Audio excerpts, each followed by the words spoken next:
নাম ধরে দুই চারটা কথাবার্তা বলেছি। আমি সুনির্দিষ্ট নাম ধরে সাধারণত কথা বলি না, কিন্তু এই জায়গাটায় প্রধান সমস্যা ইমানের সাথে রিলেটেড, এই জন্য নাম ধরে কথাটা বললাম। যারা এখান থেকে সংশোধনের সবক নেবেন তারা ভালো করবেন, আর এই কথা বলার কারণে আমাদের উপর শিক্ষিত হতে পারবেন, কিন্তু ক্ষতি আপনারই হবে।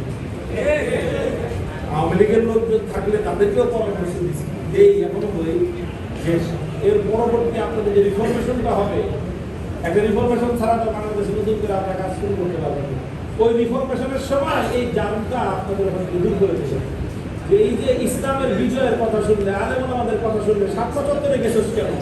এই জন্য গোটা বাংলাদেশে এমন কোনো বাস স্ট্যান্ড ছিল না, এমন কোনো ট্রেন স্টেশন ছিল না, এমন কোনো আপনার লঞ্চ স্টেশন ছিল না, এমনকি এমন কোনো হাসপাতাল ছিল না যেই হাসপাতালগুলোতে গিয়ে গিয়ে আমাদের আহত, অর্থমৃত, নিহত ব্যক্তিদেরকে কাঠিতে না পিটিয়েছিল।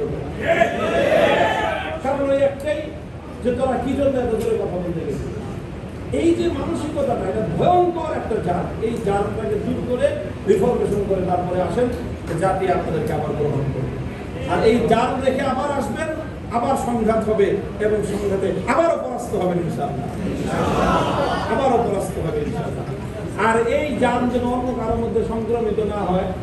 ভাই, আপনাদের যাদের যাদের ভালো চাই আমি তাদেরকে বলে দিছি যে আপনাদের মধ্যে একটু সংক্রমিত হইতেছে, কাজে সতর্ক হয়ে যান। এই জান যেন সংক্রমিত না হয়, এই জান নিয়ে শাহজালালের দেশে ইনশাআল্লাহ চলতে পারবে।